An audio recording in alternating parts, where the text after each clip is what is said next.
నవ్విపోదురుగాక నాకేటి సిగ్గు అనుకుంటున్నామా?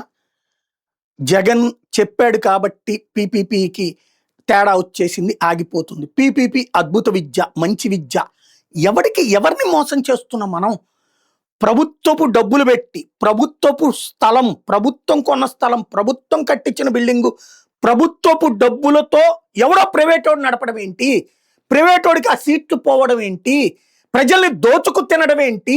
ఒకప్పుడు ఇట్లాంటిదే నాణ్యమైన అద్భుత విద్య అని చెప్పి కార్పొరేట్ విద్యని, కార్పొరేట్ వైద్యాన్ని తెచ్చి నెత్తి నరుద్దారు. ఇవాళ కార్పొరేట్ వైద్యాన్ని చెయ్యలేక చచ్చిపోతున్నారు జనాలు. గవర్నమెంట్ హాస్పిటళ్ళు నాశనం అయిపోయినాయి. గవర్నమెంట్ హాస్పిటల్ని నాశనం చేసాం మనమే స్వయంగా. అలాగే ఇవాళ రోజున డబ్బులు లేకపోతే చచ్చిపోవాలంతే. ఆరోగ్యశ్రీ లేకపోతే ఆ తర్వాత బతుకుతారో చస్తారో తెలియదు. అన్యాయం అయిపోతున్నాం. వైద్యాన్ని సర్వనాశనం చేసాం, అక్కడ విద్యని సర్వనాశనం చేసాం. డబ్బులు ఉంటే మాత్రమే చదువుకోవాలి.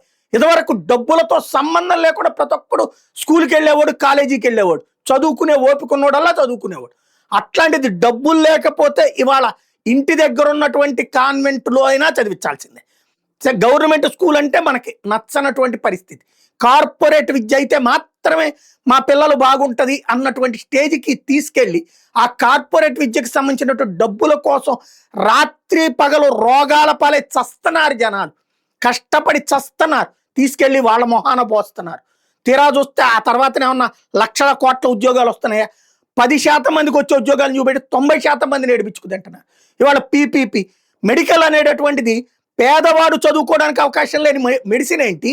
ప్రైవేట్ వాడికి ఇవ్వడం ఏంటి? అసలు ప్రభుత్వం చేతికి వచ్చినటువంటి ఆస్తిని, ప్రభుత్వపు విద్య, ప్రభుత్వం అందించగలిగినటువంటి విద్య, 16,000 రూపాయలకి అందే విద్యని 30 లక్షలకి, 50 లక్షలకి, 70 లక్షలకి చదువుకోవాల్సిన కర్మ ఏంటి ప్రజలకి?